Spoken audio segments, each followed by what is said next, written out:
Hi everyone, welcome to VS Grasp. இன்னைக்கு நம்ம பார்க்க போற டாபிக் ஃபர்ஸ்ட் ஆர்டர் அதோடைய measure of performance. So first ஒரு closed loop first order system எடுத்துக்கிறோம் வித் யூனிட்டி ஃபீட்பேக்கோட. ஸோ இதுதான் closed loop first order system with unity feedback value. ஓகேங்களா? ஸோ இதில் ஃபர்ஸ்ட் நம்ம என்ன பண்ணணும் அப்படின்னா இந்த லூப்பை எலிமினேட் பண்ணணும். ஸோ லூப்பை எலிமினேட் பண்ணுறதுக்கு லூப் எலிமினேஷன் ரூல் வந்து யூஸ் பண்ணுறோம். ஸோ ஃபார்முலா என்ன அப்படின்னா ஃபர்ஸ்ட் இந்த பிளாக்கோட value 1/ts divided by 1 plus block value into feedback லூப்போட வேல்யூ. ஸோ பிளாக்கோட வேல்யூ 1 டிவைடட் பை ts, ஃபீட்பேக்கோட வேல்யூ 1, யூனிட்டி ஃபீட்பேக் அப்படின்றதுனால அதோட value 1. So 1/ts divided by 1 plus ts divided by ts வரும். ஸோ ts கேன்சல் பண்ணோம் அப்படின்னா 1 divided by 1 plus ts கிடைக்கும். So இப்போ நம்ம ஃபைனலாக என்ன பண்ணிட்டோம் அப்படின்னா அந்த லூப்பை எலிமினேட் பண்ணிட்டோம். Next transfer function find out பண்ணணும். ட்ரான்ஸ்ஃபர் ஃபங்க்ஷன் அப்படின்றது என்ன அப்படின்னா ratio of output by output to input. So C of எஸ்ன்றது அவுட்புட், ஆர் ஆஃப் எஸ் அப்படின்றது input. So C of S R of எஸ்க்கான ரேஷியோ வேல்யூ என்ன அப்படின்னா 1 divided by 1 plus ts. So இதுதான் வந்து ஃபர்ஸ்ட் ஆர்டர் சிஸ்டமோடைய ட்ரான்ஸ்ஃபர் ஃபங்க்ஷன். இந்த first order system அப்படின்றது என்னன்னு பார்த்தோம்னா டினாமினேட்டர்ல எஸ்ஸோட பவர் மேக்சிமம் பவர் வேல்யூ என்னவா இருக்கணும் அப்படின்னா 1ன்னு இருக்கணும். ஸோ அதுதான் நம்ம என்னன்னு சொல்லுவோம் அப்படின்னா ஃபர்ஸ்ட் ஆர்டர் சிஸ்டம். ஒரு சிஸ்டம் அதோட எக்ஸ்பிரஷன் எடுத்துக்கிறோம், அதுல டினாமினேட்டர் வேல்யூ, அந்த டினாமினேட்டர்ல மேக்சிமம் எஸ்ஸோட பவர் என்னவா இருக்கணும் அப்படின்னா 1ன்னு இருக்கணும். ஸோ அப்படி இருந்துச்சு அப்படின்னா அந்த எக்ஸ்பிரஷனை நம்ம என்னன்னு சொல்லலாம் அப்படின்னா ஃபர்ஸ்ட் ஆர்டர் சிஸ்டம் எக்ஸ்பிரஷன் அப்படின்னு சொல்லுவோம். ஸோ இப்போ நெக்ஸ்ட் நம்ம என்ன ஃபைண்ட் அவுட் பண்ண போறோம் அப்படின்னா ஒரு ஃபர்ஸ்ட் ஆர்டர் சிஸ்டம்க்கு யூனிட் ஸ்டெப் இன்புட் கொடுத்துட்டு அதோட ரெஸ்பான்ஸ் எப்படி இருக்கு அப்படின்னு நம்ம பார்க்க போறோம். ஸோ யூனிட் ஸ்டெப் இன்புட் அப்படின்றது R of T. So R of T equal to 1. அதுக்கு நம்ம லேப்லாஸ் டிரான்ஸ்ஃபார்ம் எடுத்தோம் அப்படின்னா R of S equal to 1/s வரும். ஸோ நம்ம ஆல்ரெடி ஃபைண்ட் அவுட் பண்ணியிருக்க transfer function C of S by R of S equal to 1 divided by 1 plus D of s. இதுல வந்து R of s cross multiply பண்றோம், இந்த இடத்துல வந்துடும். அடுத்தது ஆர் ஆஃப் எஸ்ஸோட வேல்யூ சப்ஸ்டியூட் பண்றோம், 1/sன்னு வரும். நெக்ஸ்ட் இந்த டேர்ம்ல டிஎஸ்ன்னு இருக்கு, நமக்கு ஆக்சுவலா எஸ் பிளஸ்ன்னு ஸ்டார்ட் ஆகணும்.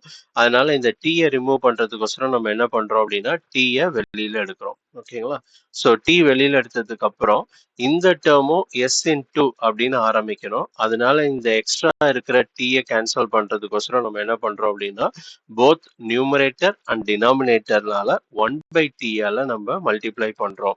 ஸோ நியூமரேட்டர்ல ஒரு 1/t மல்டிப்ளை பண்றோம், டினாமினேட்டர்ல ஒரு 1/t மல்டிப்ளை பண்ணும்போது இந்த டி ரெண்டும் வந்து கேன்சல் ஆயிடும். ஸோ நமக்கு டேர்ம் எப்படி கிடைக்கும் அப்படின்னா S into S plus 1/t அப்படின்னு கிடைக்கும். ஸோ இதுதான் நம்ம ஃபைண்ட் அவுட் பண்ணியிருக்க சி ஆஃப் எஸ் வேல்யூ. இப்போ நம்ம ரெஸ்பான்ஸ் அப்படின்றது என்ன அப்படின்னா சி ஆஃப் டி.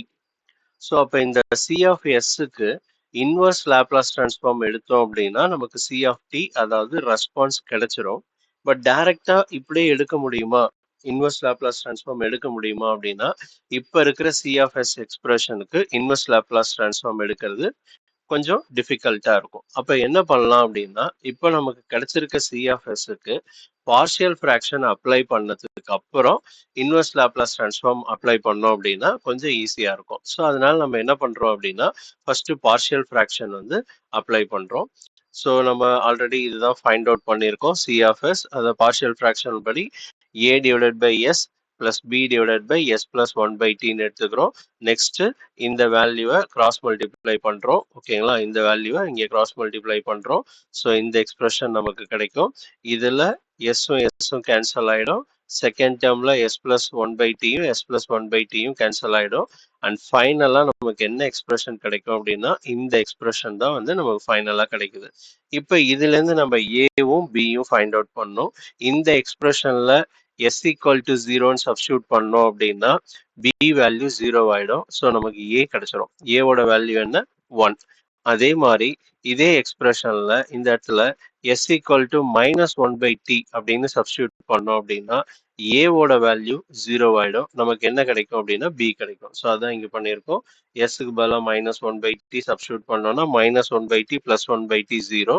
ஸோ அப்போ a ஓட வேல்யூ 0 ஆயிடும். ஸோ அதுலேருந்து நமக்கு b ஓட வேல்யூ கிடைச்சிடும். இப்போ b ஓட வேல்யூ என்ன minus 1. ஸோ நம்ம a வேல்யூ ஃபைண்ட் அவுட் பண்ணியிருக்கோம், b வேல்யூ ஃபைண்ட் அவுட் பண்ணியிருக்கோம். அது ரெண்டுத்தையும் எடுத்துகிட்டு வந்து இந்த ஈக்குவேஷனில் சப்ஸ்டியூட் பண்ணோம்னா a ஓட வேல்யூ 1 அப்படின்றதுனால 1 by sன்னு வரும். b ஓட வேல்யூ minus 1 அப்படின்றதுனால minus 1 divided by s plus 1 by t அப்படின்னு வரும்.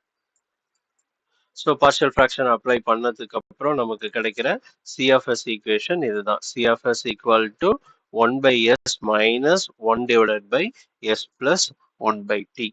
ஸோ இப்போ நமக்கு சி ஆஃப் எஸ் என்ன பண்ணலாம் அப்படின்னா இன்வர்ஸ் லாப்லாஸ் டிரான்ஸ்ஃபார்ம் அப்ளை பண்ணி சி ஆஃப் டீயா கன்வெர்ட் பண்ணலாம். ஸோ சி ஆஃப் டீன்றது தான் ரெஸ்பான்ஸ். ஸோ டைரக்டா ப்ரீவியஸ் ஸ்டேஜில் நம்மளால என்ன பண்ண முடியல அப்படின்னா சி ஆஃப் எஸ்க்கு இன்வர்ஸ் லாப்லாஸ் டிரான்ஸ்ஃபார்ம் அப்ளை பண்ண முடியல.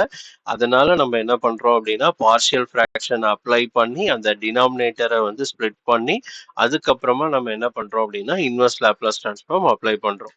இப்போ இந்த 1 by sக்கு இன்வர்ஸ் லாப்லாஸ் டிரான்ஸ்ஃபார்ம் அப்ளை பண்ணோம் அப்படின்னா வேல்யூ 1ன்னு கிடைக்கும். அதே மாதிரி 1 divided by s plus 1 by tக்கு லாப்லாஸ் டிரான்ஸ்ஃபார்ம் அப்ளை பண்ணோம் அப்படின்னா e power minus t divided by capital T கிடைக்கும். So finally this is our response of the second order system for unit step input. அதுவே unit step input இல்லாம normal step இன்புட்டா இருந்துச்சு அப்படின்னா இதை வந்து நம்ம ஏவால என்ன பண்ணணும் அப்படின்னா மல்டிப்ளை பண்ணிக்கணும். ஸோ அந்த ஸ்டெப் இன்புட் வந்து இந்த இடத்துல யூனிட் கிடையாது. So it have some value அப்படின்றத ரெப்ரசன்ட் பண்றதுக்காக இந்த இடத்துல ஏ வந்து யூஸ் பண்றோம். ஸோ இது வந்து response of the first order system. இப்போ நெக்ஸ்ட் என்ன பண்ணலாம் அப்படின்னா நம்ம பர்ஃபார்மன்ஸ் ஃபர்ஸ்ட் ஆர்டர் சிஸ்டம் வந்து எப்படி இருக்கும் அப்படின்னு பார்ப்போம். ஸோ ஆல்ரெடி நம்ம இந்த ஃபைண்ட் அவுட் பண்ண இந்த ஈக்குவேஷன்ல அதாவது C of t equal to 1 minus e power minus t divided by capital T. இந்த ஈக்குவேஷன்ல நம்ம இந்த t ஓட வேல்யூ சப்ஸ்டியூட் பண்றோம். ஸ்மால் t ஓட வேல்யூ சப்ஸ்டியூட் பண்ணி ஸோ அதோட பர்ஃபார்மன்ஸ் எப்படி இருக்கு அப்படின்னு நம்ம பார்க்க போறோம். ஸோ இப்போ t ஓட வேல்யூ 0வா இருக்கு அப்படின்னா so C of t equal to 1 minus e power minus t by t. So அந்த இடத்துல t ஓட வேல்யூ 0ன்னு சப்ஸ்டியூட் பண்ணோம்னா நமக்கு அவுட்புட் என்ன கிடைக்கும் அப்படின்னா 0ன்னு கிடைக்கும். அடுத்தது t equal to 1 t substitute பண்றோம் 0.6, t equal to 2 t substitute பண்றோம் 0.8, 3t சப்ஸ்டியூட் பண்ணோம்னா 0.95, 4t சப்ஸ்டியூட் பண்ணா 0.98, 5t சப்ஸ்டியூட் பண்ணும்போது 0.993. ஸோ அட் ஒன் ஸ்டேஜில் இப்போ 5t சப்ஸ்டியூட் பண்ணும்போது ஆல்மோஸ்ட் அது என்ன வேல்யூக்கு வந்துருச்சு அப்படின்னா ஸ்டடி ஸ்டேட்க்கு வந்துருச்சு. ஏன்னா நம்ம கொடுக்குற இன்புட் ஸ்டெப் இன்புட். ஸோ 1 தான் இன்புட்டாக கொடுக்குறோம். ஸோ அப்போ அவுட்புட்டில் அந்த 1 வந்து என்ன ஆயிடுச்சு அப்படின்னா ரீச் ஆயிடுச்சு. இதுக்கப்புறம் ஃபர்தராக அது வந்து இன்க்ரீஸ் ஆகாது. ஸோ அப்போ சிஸ்டம் வந்து எங்கே வந்துருச்சு அப்படின்னு பார்த்தீங்கன்னா ஸ்டடி ஸ்டேட் ரெஸ்பான்ஸ்க்கு வந்துருச்சு. ஸோ இதுலேருந்து இது வரைக்கும் அப் டு 0 to 0.98 வரைக்கும் வந்து அது வந்து டிரான்சியன்ட் ரெஸ்பான்ஸில் இருந்துச்சு. ஆஃப்டர் 5t அப்ளை பண்ணதுக்கு அப்புறம் அது எதில் ரீச் ஆயிடுச்சு அப்படின்னா ஸ்டடி ஸ்டேட் ரெஸ்பான்ஸ்க்கு ரீச் ஆயிடுச்சு. இதுக்கப்புறம் நம்ம டைம் வேல்யூ எவ்வளோ இன்க்ரீஸ் பண்ணாலும் 60, 70, 80 அப் டு இன்ஃபினிட்டி வரைக்குமே நமக்கு ஸ்டடி ஸ்டேட் ரெஸ்பான்ஸ் அதாவது அவுட்புட் ஃபைனல் அவுட்புட் வேல்யூ என்ன கிடைக்கும் அப்படின்னா 1 தான் வந்து கிடைக்கும்.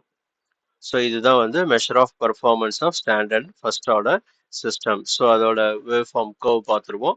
ஸோ இந்த இடத்துல யூனிட் ஸ்டெப் இன்புட் அப்படின்றதுனால நம்ம கொடுக்குற இன்புட் வந்து மேக்ஸிமம் வேல்யூ வந்து 1 unit step input value. So next இதோட ரெஸ்பான்ஸ் ஆஃப் சிஸ்டம் எப்படி இருக்கு அப்படின்னு பார்த்தீங்கன்னா இனிஷியலா வேல்யூ வந்து 0ல இருக்கு. அதுக்கப்புறம் டைமை நம்ம கொஞ்சம் கொஞ்சமா இன்க்ரீஸ் பண்றோம். டைம் இன்க்ரீஸ் ஆக என்ன ஆயிட்டே இருக்கு அப்படின்னா நம்மளோட அவுட்புட் சேஞ்ச் ஆயிட்டே இருக்கு, வேரி ஆயிட்டே இருக்கு, இன்க்ரீஸ் ஆயிட்டே இருக்கு. அட் ஒன் ஸ்டேஜ் அதாவது ஆஃப்டர் 5tக்கு அப்புறம் நம்மளோட அவுட்புட் என்ன ஆயிடுச்சு அப்படின்னா கான்ஸ்டன்டா மெயின்டைன் ஆக ஆரம்பிச்சிருச்சு. அதாவது ஸ்டடி ஸ்டேட்டை ரீச் ஆயிடுச்சு. அப்ப ரெஸ்பான்ஸ் அப்படின்னு சொல்லும் போது அப் டு இந்த பொசிஷன் வரைக்கும் இதை நம்ம என்னன்னு சொல்லுவோம் அப்படின்னா டிரான்சியன்ட் ரெஸ்பான்ஸ் அப்படின்னு சொல்லுவோம். ஒரு இன்புட் அப்ளை பண்ணி அந்த இன்புட்டுக்கு ஏற்ற மாதிரி அவுட்புட் வந்து சேஞ்ச் ஆகிட்டே இருக்கிறத நம்ம என்னன்னு சொல்லுவோம் அப்படின்னா டிரான்சியன்ட் ரெஸ்பான்ஸ் அப்படின்னு சொல்லுவோம். அதுக்கப்புறம் கிடைக்கிற அவுட்புட் அதாவது அந்த ஸ்டேபிள் அவுட்புட் ஸ்டடி ஸ்டேட் அவுட்புட்டை நம்ம என்னன்னு சொல்லுவோம் அப்படின்னா ஸ்டடி ஸ்டேட் ரெஸ்பான்ஸ் அப்படின்னு சொல்லுவோம். ஸோ அப்போ ஃபர்ஸ்ட் ஆர்டர் சிஸ்டம் பொறுத்த வரைக்கும் அப் டு சம் டைம் வரைக்கும் அவுட்புட் இன்க்ரீஸ் ஆகிட்டு ஆஃப்டர் ஸ்டடி ஸ்டேட் ரீச் ஆனதுக்கு அப்புறம் நமக்கு அவுட்புட் வந்து கான்ஸ்டண்ட்டாக மெயின்டைன் ஆக ஆரம்பிச்சிருச்சு. So this is our first order system. So இதோட நம்ம இந்த வீடியோவை வைண்ட் அப் பண்ணிப்போம். ஸோ உங்களுக்கு பிடிச்சிருந்துச்சு அப்படின்னா லைக் பண்ணுங்க, உங்க ஃப்ரெண்ட்ஸுக்கு ஷேர் பண்ணுங்க, மறக்காம சப்ஸ்கிரைப் பண்ணுங்க, பெல் ஐக்கானையும் ப்ரெஸ் பண்ணிக்கோங்க. உங்களுடைய கமெண்ட்ஸ் என்ன அப்படின்றத கமெண்ட் செக்ஷன்ல சொல்லுங்க. தேங்க்யூ.